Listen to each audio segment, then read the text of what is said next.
Thanks, Chairwoman Fox, Ranking Member McGovern, and the members of the Rules Committee for the opportunity to testify before you today.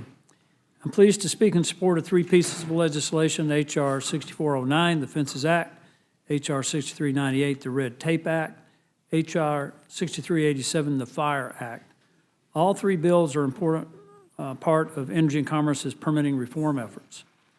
Fences Act, H.R. 6409, introduced by my colleague, Congressman August Pfluger of Texas, ensures that states and local communities are not penalized for foreign air emissions emanating outside the United States. States across the country are being unfairly penalized for pollution that originates beyond U.S. borders, including air emissions from natural events like the Canadian wildfires. Currently, the Clean Air Act allows states to adjust their plans when foreign emissions prevent them from meeting federal standards. However, guidance from the EPA under the previous administration narrowed the relief, limiting it to only human-caused emissions from abroad. This bill clarifies that all foreign emissions, whether natural or man-made, are excluded from consideration when determining whether a state meets national air quality standards. Importantly, the bill allows states to account for foreign emissions earlier in the regulatory process instead of forcing them to wait until the very end and risk costly delays or federal sanctions.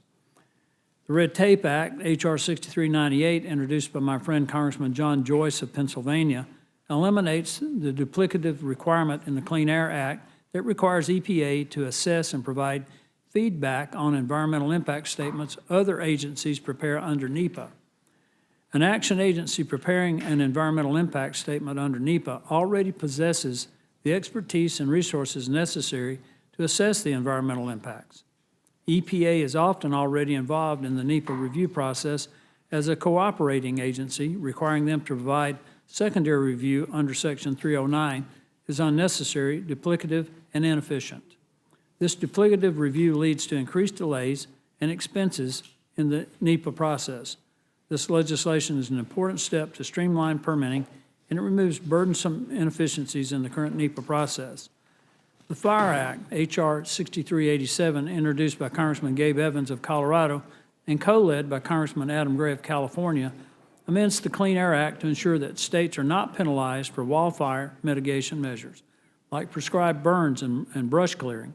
States currently limit these practices for fear of falling out of attainment or due to the costly and lengthy exceptional events process. The Fire Act ensures that states are not penalized for wildfire mitigation measures.